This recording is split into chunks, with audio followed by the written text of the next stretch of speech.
This is Make It Plain. Make It Plain. MIP. With Masamela Matfumo. Mark Thompson. Make It Plain. Get woke.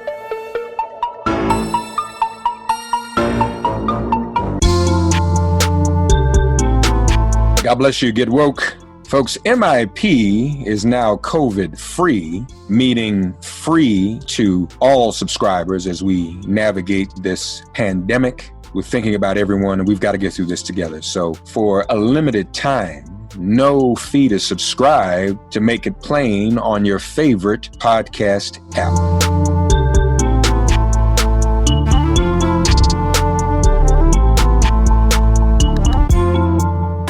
Ladies and gentlemen, as you know, we have spent the past few weeks talking with the demographic that has been most influential during really the past couple of election cycles, 2016, 2018, finally getting their acknowledgement, if not everything they demand, and that's another conversation, but at least getting the acknowledgement of the political power they've have always had. And we're talking about African-American women, the very prominent hashtag these days, Win with Black Women. So we've got a couple of very, very special guests with us today.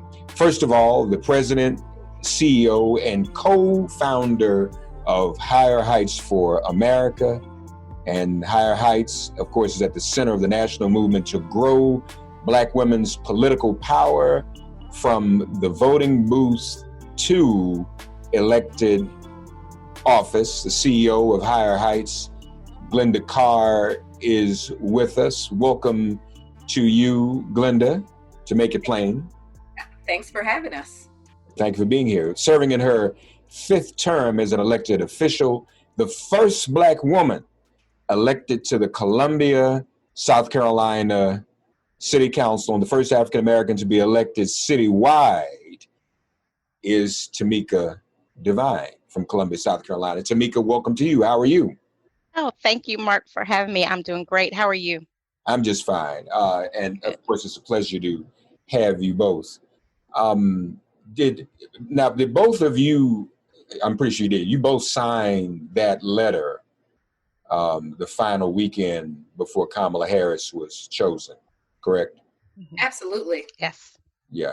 And we all know the difference that has made. She is on the ticket.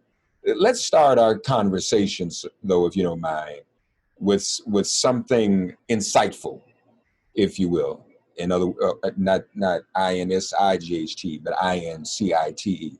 Let's take a listen to what y'all's president said the other day. By the way, you know who's further left than crazy Bernie? Kamala. By the way, you know who's further left? So that's him repeating her name like it's some mispronouncing, as a matter of fact, like it's some type of an incantation or something.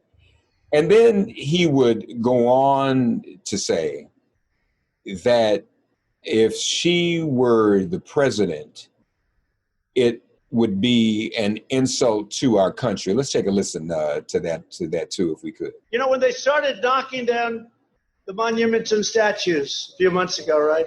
I signed a very strong executive order. You want to knock them down, that's fine, but you go to jail for 10 years. It was amazing.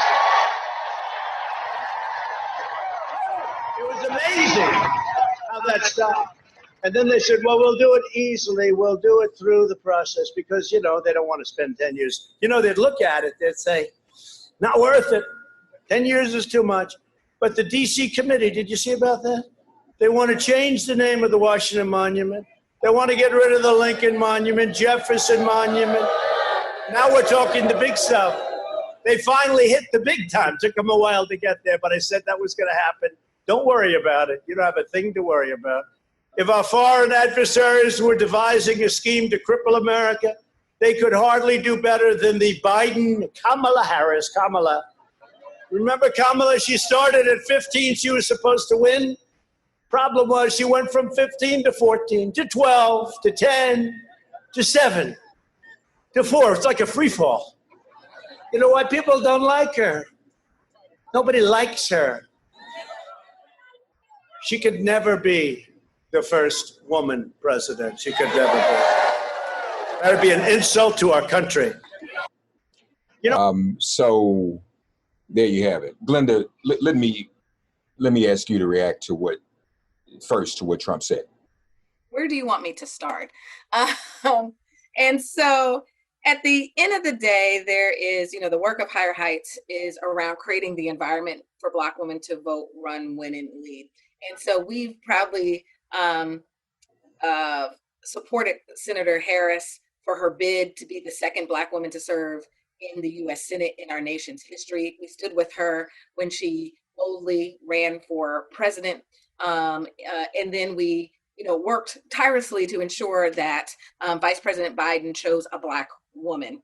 And I just would want to pull back the process for a moment, because we did end up with a qualified vice president candidate who comes with her lived experience as a woman who identifies as a Black woman with a variety of other identities.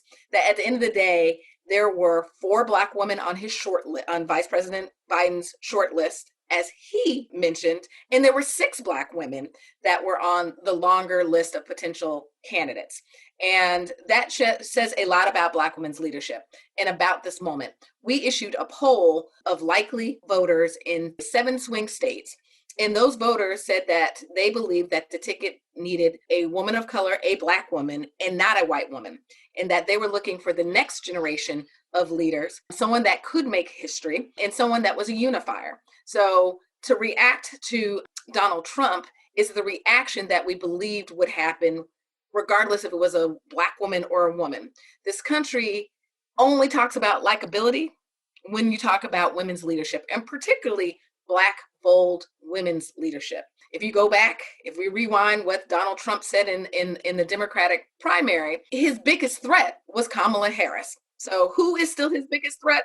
Kamala Harris. And so he is finding himself digging into the very long stereotypes around women's leadership. And so it is the disrespect of calling her, not frankly by her first name, and not her titled name as an elected official, and mispronouncing that name, and talking once again about likability. Nothing about her qualifications and about the lived experiences that she will bring to the administration as a Black woman. And so I'll stop there. That's Tameika, what's your reaction? Glynda certainly hit a lot of it on the head. I mean, the thing about Donald Trump is he's very insecure and he's a narcissist. And so in order for him to make himself feel better and then certainly generate excitement or enthusiasm, whatever you want to call it, within his base, he tries to approach things in a personal attack way. The thing about Kamala is the fact that as Attorney General for the state of Florida, she did a phenomenal job. She is more than qualified, and so he cannot attack her on any of those qualifications. As someone who ran for president successfully, I mean, out of a great field, certainly she had a lot of excitement. And then as the chosen nominee for vice president, he can't figure out how to tag her, how to get her. So he's trying to do personal attacks, and really in the personal attacks, he can't think of really anything but to try and make her name sound something foreign for people to be scared of, or for him to, talk about her not being likable. And so I think for Donald Trump, we're going to really have an opportunity to see Senator Harris in her glory as she debates the current Vice President Pence, and as she continues on the campaign trail to really hit Donald Trump in the areas where he is vulnerable. And that is everything showing that he is not qualified for the position that he currently holds and is now running for. And so we expected these kind of attacks. And so, I think that if that's all he has, then bring it on. That's one thing that worries me, the debate between Senator Harris and Pence. Because I remember when Pence shared the stage with Clint Eastwood at the convention 4 years ago, the Republican convention. or was that a chair with Clint Eastwood? I forget. But Empty chair. yeah, I mean, I'll be honest with you. Kamala's bad, but I don't know how many people are going to stay tuned in to someone debating a chair. I mean, it's almost unfair. They should just concede if it comes to that. But Glynda, how do you think? Clearly, she got on the ticket, which is a great thing. I was one of the 100 Black men that also signed onto the letter in support of a Black woman candidate and in defense specifically of the attacks against Kamala Harris and all that stuff that Chris Dodd said about, you know, her being too ambitious. Are you, Glynda, happy with the way the campaign is going? And I have to ask this. Is the campaign utilizing Kamala Harris's talents, skills, cachet, popularity enough? Is she as visible as she ought to be? I'm just asking. What do you think, Glynda? I mean, obviously, as a Black woman, she's all in my feed. So at the end of the day, at the announcement, it was a prideful moment for African Americans. It was a prideful moment for women, and it was a prideful moment, particularly for Black women. On the legacy of the woman that is portrait is in the back of my shoulder, right? Kamala Harris embodies Shirley Chisholm's unbossed leadership, and then you all tune into what the Democratic Convention was going to look like, and she stepped on that stage and carried every Black woman in our history to that stage, and then uniquely talked about her experience of all of her multi-identities, not just her ethnic identity, her identity as a woman, but also all of the cultural identities that many Black women belong to in African Americans, historically Black colleges, being a member of a Black organization, and particularly a historically Black Greek letter organization. At the end of the day, they raised $48 million in 48 hours, and they've raised $300 million in a month. What's changed? Kamala Harris being on that ticket has changed. And so she has pushed the breath of life into this campaign and has boldly been out in the Zoom streets. And as you can see, boldly stepped off that plane in her chucks in the actual streets, campaigning and introducing her to many, being in conversations with those who want to know more about her and her record, which is what informed voters do. I'm a member of the same sorority, and so I happen to be a woman that wears pink and green, and I'm almost tired with my sorors on my timeline about their excitement about Kamala Harris. And all of these I didn't go to a historically Black college, so don't call Mark. But these HU folk out in these streets, at the end of the day, people have been introduced to Black culture and Black excellence in a way that her legacy, if elected, transcends. She will be, I told her this, I was like, you are the daughter of Shirley Chisholm, and there will be daughters and great-granddaughters and great-granddaughters of Kamala Harris when you look at history. And she will help, I think, expose a broader electorate, a broader community around the Black excellence that come out of HBCUs and our leadership organizations, like historically Black Greek letter organizations. So I get points for my green shirt today. Yes. Tameika, are you a member of this sorority as well? So no, but I give all Panhandle love to them. I am a member of Delta Sigma Theta Sorority Incorporated. In the background. Oh, you say my Delta. I see it now. My Delta Q, yes. So my husband is an Omega, and I'm a Delta. And my husband went to Benedict College, a historical Black college here in Columbia, South Carolina, and I went to Hampton University, the other HU. So I agree with Glynda. I mean, I can't say that enough. I mean, that is one thing that since that announcement, I have seen so much pride and excitement in the community regarding that. And I did an interview on a local radio show here about a week or so ago. And I told them that, it was hard to, the night of, I posted picture of Senator Harris with my daughters when she was in town, and I took them to see her, and I said I really can't explain what I'm feeling right now, and that's all I posted, and so my husband asked me, he said, "What are you feeling?" And I said, "It's just I had so much emotion, I really couldn't translate it that night." And on the radio show, the host asked, he said, "Well, what can you explain it now?" And I said, "Yeah." I said, so many times we, particularly the African American community, but definitely we as Black women, have pushed other candidates. We have gone door to door. We have canvassed. We have made phone calls. We've donated our $25 or whatever we had to help support other candidates. But it's not always us, and sometimes we're promised certain things, but then we get overlooked and we go on and say, okay, we're going to take one for the team and we're going to still be part of making this happen, and we're out there. And although I was part of the group that was pushing for this election, I don't know if I 100% believed it would happen. And it happening made me feel like we are seen, we are heard. And there's a value, although we've always known our value, it is a value that was acknowledged.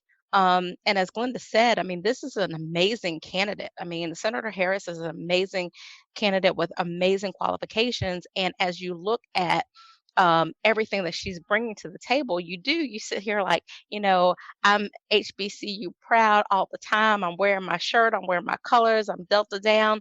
But I had so many white friends, like, when she did the Divine Nine shout out, they had no idea. And I have white friends who think that sorority life ends at college, and that's what they're used to. And they have been um, educated about the cultures and the different aspects that Senator Harris brings to the table. So I think that helps bring the excitement. And then I think when you look at the qualifications and the things that she will help push forward as far as policy issues that will be not only important just to the African American community, but as you invest in and promote things and policies that help African American community, you help the entire country. And so I think people are then saying, okay, yes, we get past the excitement and the pride, but now we actually see somebody who hears us, who sees us, who is part of us, and who will be part of making the changes that will make things better. Yeah. And I would just add to that, because we're about to take over your show, Mark, is that in 2020, Black women are demanding our return on our voting investment. And that's in the form of policies that directly impact Black women, our families, and our communities. And we are claiming seats at decision-making tables. And so we also didn't take any of that for granted. And there's been long-standing pressure and work around the vice president. Once he said he was choosing a woman, for it to be a Black woman, there was a letter that we helped to organize, and over 700 Black women signed that letter back in April, February or March. There were inside conversations, there were meetings, there was social media pressure, and then just that pile on in those last days, when at the end of the day there were 4 Black women on a short list. But as Tameika said, we weren't even though there was 4 Black women, we still not gonna trust this.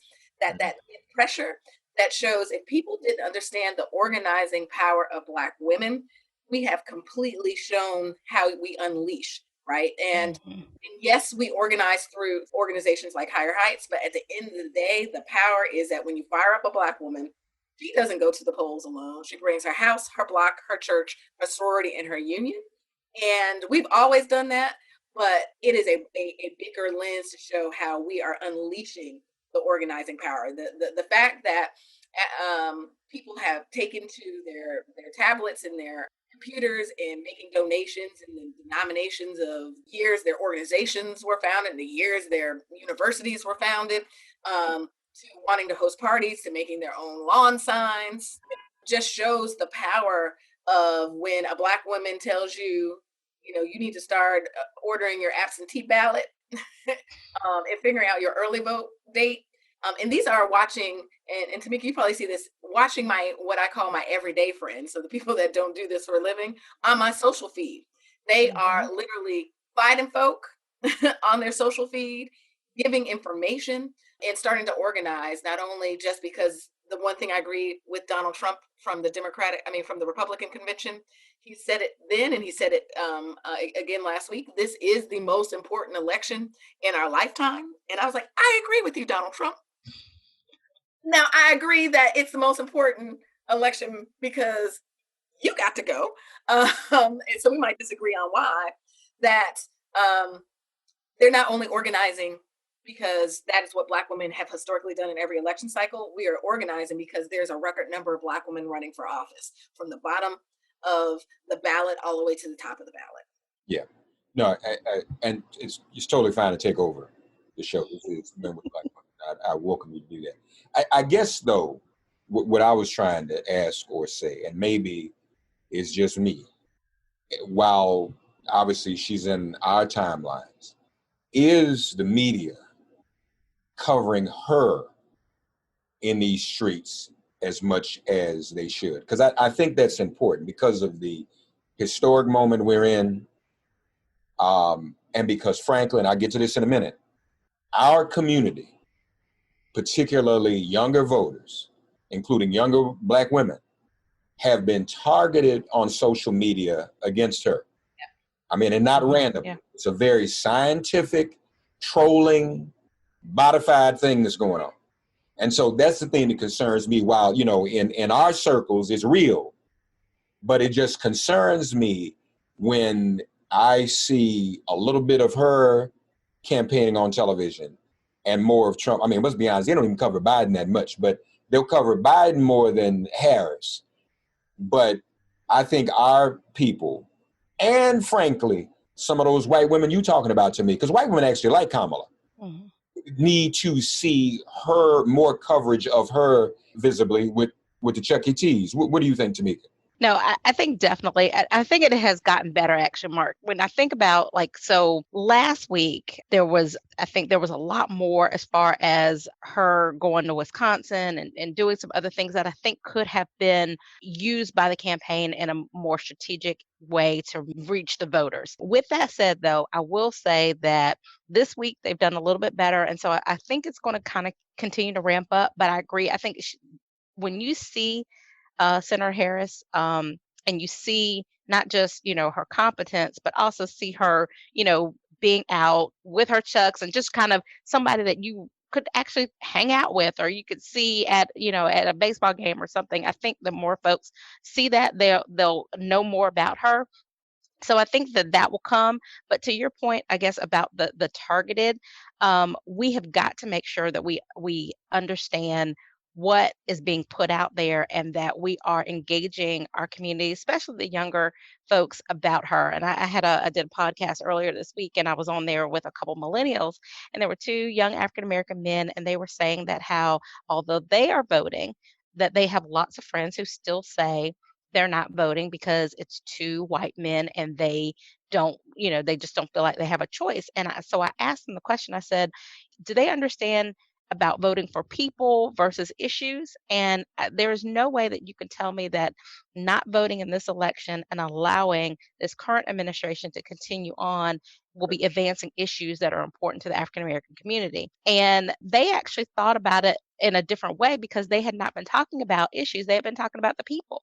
And so I think that Senator Harris can hopefully help bring those issues of importance. But I think that also is where us and our community can help and bring those issues on. When you look at, the judges, I mean, just the judges alone, when you're talking about criminal justice reform, women's reproductive rights, I mean, there are so many issues. You're talking about, I mean, this whole thing that the president talks about, protecting the suburbs.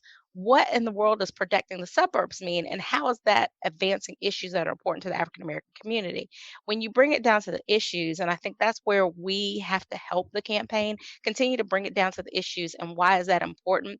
And then utilize our forms of media. I mean, Glynda talked about, the social media part of it. I mean, we have communities, we have people who follow us who will not follow the mainstream media. So we've got to use our platforms in order to bring those issues and bring them home and break them down to a way that's important to the folks who may not be as encouraged to vote. And I would just add that I was actually looking for a statistic that I couldn't find readily, but the Women's Media Center covers women in media, and particularly during elections. And so Senator Harris not showing up in media is not targeted towards just her. Women running for office actually disproportionately don't get mentioned. If you go back to the Democratic primary, you could see the comparison of mentions in social media, mentions in broadcast media, and mentions in news media, like newspapers. And so historically, women don't get covered anyway. So we need to continue to call that out, and particularly call out. I give good faith unintentional or intentional biases around the way we cover women and Black women. So you mentioned earlier, Mark, this notion of ambition, and all of a sudden ambition is a negative when it comes to a Black woman. Having a clear plan for her leadership, it was negatively shaped around Stacey Abrams. It was negatively shaped around Kamala Harris. At the end of the day, I want my elected leaders and my corporate leaders to be ambitious. They make better leaders. And until a Black woman shows some ambitions, now we're clutching pearls that she's too ambitious. So that being said, I do agree that it is finding those traditional routes. I think that watching the campaign, they're working to connect her to younger voters, or just non-traditional. So if y'all saw Versus last week with Monica and Brandy, which not necessarily young voters. I mean, that's like in my head, I'm a millennial, but I'm just fascinated by some of these platforms that started during COVID-19, right? And so to watch Brandy and Monica hit 1.2 million people watching, and if you watched it, the analytics was they hit 1.2 million viewers. It stayed 1.1 for over an hour. And so the brilliance, I was brilliant with Kamala Harris dropping into that Versa, connected her to probably people that don't follow mainstream media. And frankly, y'all know most of us only read headlines. So if it's an article about people that we're following and they're not in a headline, most likely people aren't reading past the headlines anyway. And at the end of the day, Kamala Harris has been a clear target towards not only foreign interference around disinformation, but domestic targets. And we're talking about millions of dollars that were targeted towards African-American women since 2014. And you see a steady increase in that disinformation campaign and the amount of money being targeted towards African-American men this cycle. Yeah. No, that's important. And frankly, I'm familiar with Women's Media Center. I'm sure we can probably also trace Kamala's struggles and challenges in the primary to the dearth of media coverage and significant media coverage. But Tameika kind of addressed it, Glynda. Tell us a bit more about your thoughts. So, more specifically, what other ways can we really reach millennials and Gen Z to let them know just how important it is to vote? Somehow, and I can't completely knock it, it's just the timings are off. We don't need this right now. The ambivalence that they have toward elected officials in general, that, they don't really do anything when they get in office. We can't hold them accountable. And that's not completely untrue. Tameika here is an exception. I'm sure there are colleagues that Tameika serves with that could probably do a little bit better in terms of accountability. But what would you say to those even listening now who say, what's the point? They don't care about me. Why should I even bother to vote? I would say that democracy doesn't begin and end on election day. And so for us to build an America that we all can believe in, it is about the work of our democracy. And that does mean being informed voters, but it is also about creating the environment for our elected officials to be champions on our issues and our policies, and to hold those accountable.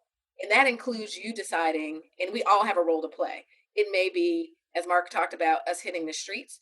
and being protesters and disruptors to be able to create the environment for change, to us being activists and architects of advocacy moments, to us stepping off the sidelines and running for office. At the end of the day, every single thing that we do is attached to a public policy, which is tied to an elected official.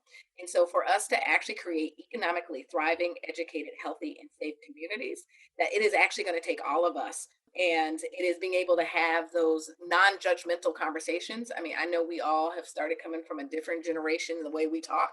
At the end of the day, what motivates me is that I used to sit on my great-grandmother's lap, frankly, until I was 25 years old. Here's a woman that was born in 1895 and died shy of her 100th birthday. Mm-hmm. And so for me, being able to see not one generation, but several generations, my family not having a right to vote, that motivates me. At the end of the day, for those who use that narrative, that is not a narrative that works for all of us. We are not a monolithic voting bloc. And so it is about us testing new messages. And I think this cycle, you'll see innovation on the way that we're using our macro influencers, Cardi B and the Beyoncés of the world, but frankly, the micro influencers, which is my friend Latasha, who's a social worker, who is hitting, who frankly, according to Nielsen's 2017 report on African-American women consumer, is that everybody looks to Black women as trendsetters, right? And it's not just Cardi B, it is us checking like, oh, how does Tameika wearing her hair today and what's in the back of her Zoom? That we actually are the best influencers, and it's that peer-to-peer. And so it is getting generations to talk to generations. So our Gen Zs who may be voting for the first time, and literally doing the research that historically we've not been funded to do, to find out what is the message that's going to resonate across all of our own constituencies within the Black community. Tameika, you feeling confident with enthusiasm that you're seeing in your circles, and with the application of what you and Glynda have described in terms of reaching millennials and Gen Z, you feel confident that this can happen, and that the Harris-Biden ticket, I'm sorry, I said Harris-Biden, didn't I? The Biden, I'm sorry, win the White House? Mark, I do feel confident, but I feel confident because I know that we've got to put in the work, and I know folks who are dedicated to putting in the work, these last 50 some odd days to make sure that it happens. It can't be, a one touch and that's it. It's got to be a constant out there listening. Earlier today, I had a call with a millennial who had some concerns with the city, and his big thing is, I love having this platform for you guys, but I want to make sure y'all are hearing me. I want to make sure you're listening to what I'm saying.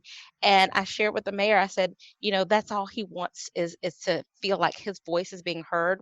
And that's what we've got to do, is make sure that we understand that all these things that they're bringing forward, that their voices can be heard, but kind of how do we make that play? And Glynda talked about those roles that we all play. We've got to understand we all have different roles. I mean, your role may be, the disruptor and the agitator. Your role may be the policymaker. Your role may be the folk who is organizing, getting people together. We all have our roles to play, but look how powerful we are when we bring all those roles together towards a common goal. And so that's why I'm so confident, because we've got a plan here locally. We've got, with Vice President Biden and Senator Harris at the top of the ticket, but we've got some local races here. Our statewide, race to elect Jamie Harrison for the U.S. Senate is really big here. And so we know that we're going to be able to do that as long as we keep everybody engaged towards that common goal. Well, I think you both make sound arguments, and I can, as a Generation Zer myself, on behalf of those in my generation. Is Tameika laughing? Because he said C, right? And I was like, say it. Y'all don't know I'm a Generation Z. But I think that what you just said, Tameika, and that's what I've been saying, you don't reform the police simply by marching. And this is the same generation that would say to us sometimes, we marching don't work no more. You got to vote down ballot, because Tameika, it's city councils, and all police are governed locally. So it's city councils and mayors that you got to light them up if you really want to establish civilian complaint review, civilian oversight, and those things we say we need.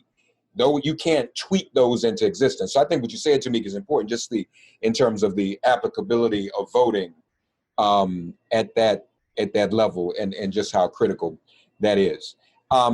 Before we go, Glynda, first of all, such a pleasure to have you. You all can take over anytime. I was raised exclusively by Black women. And so I was raised to be obedient to Black women, and most Black women tell me what to do. So it just happens that way. I'm good with that. That's how I am. And you all welcome me here frequently. But first of all, Glynda, let us know what are some of the current things that Higher Heights is doing. I know you've been very busy, and I like that terminology, Zoom streets. I'm going to borrow that if you don't mind. But you all have been real active out here in these Zoom streets. Yep. So this is a record-breaking year for Black women, as I mentioned. And so this year, we have a record number of Black women running for Congress. In fact, 117 of them filed. 117 Black women? Black women filed for office. We are now down to the Democratic, to the general election, and we currently still have a record high of 61 Black women still running, 48 Democrats and 13 Republicans, right? So there is a record number of totally women running. And so this year you see that there's actually more African-American women, Republican women nominees and Republican Black women nominees, because again, we're not a monolith. And so we are poised to have a record number of Black women serve in Congress. Still a lot of work to be done in the U.S. Senate. So if we don't elect a Black woman to the U.S. Senate and Kamala Harris ascends to be vice president, we will not have a Black woman in the U.S. Senate. And so our work is to recruit, train, and support Black women to run for office. We are the political home for Black women, a place for us to be informed, engage, and to take action. And that has been the work of Higher Heights. We, our political action committee have endorsed amazing Black women across this country running for federal office, statewide executive office, and mayors of top 100 cities. And at the end of the day, we have just a little over 50 days until voting ends, right? It's not election day until voting ends. And our work is to organize Black women to the polls and ensure that we are creating the environment for Black women to vote, run, win, and lead. And so if you are interested in learning more about the Black women running across this country, we have a series that's called She's Got Next. It's a virtual meet and greet. And so you can meet the Black women over the next couple of weeks. And if you're looking for ways to not only organize your Rolodex or your contact, dated myself, Rolodex, your contacts, you can join us in making sister-to-sister phone calls to voters across the country. You can hustle with Black women, and it's a platform where we can text voters. And so there's a little work to be done. We might not traditionally be knocking door to door, but we literally can sit in our house and not only talk to our neighbors, but talk to the Black women across this country and give them all the tools they need for us to vote, run, win, and lead in November. Amen. Yeah, you as Generation Z, I didn't know what's a Rolodex. I never. Rolodex. And Glynda forgot to also say, and people can donate. I love it. I get texts from Glynda's team saying, "Hey, Tameika, can we're doing this. Can you chip in, $25 today?" And so, these things take money as well. And I think that's where I see a whole lot of folks getting involved this year that I hadn't. Folks who realize that my $10, $25 actually can make a difference. And so, that's something you can do as well. Yeah, and I will share that is that Black women rotate like more dollars in this economy than anybody else. We actually spend over 50-something billion a year on beauty aids. I'm sure that number has gone up now that we have to do our own hair, eyebrows, all of our maintenance. But at the end of the day, imagine if we shifted just a percentage of that economic might to our political stewardship. And as Tameika mentioned, oftentimes we think we have to give a lot of money politically to matter, but it literally is that $1, that $3, that $5. We are actually collectively stronger together. And so I'll give you an example. After George Floyd's killing, many organizations had an uptick of fundraising, right? People felt like they needed to do something in that moment, and it was them opening up their pocketbooks and their wallets. And we ended up having grassroots dollars, like over 20,000 contributions in 1 month. And the average contribution was $17. Wow. Well, those small dollar donations do make a difference more than people realize. Tameika, before we go, What else are you up to?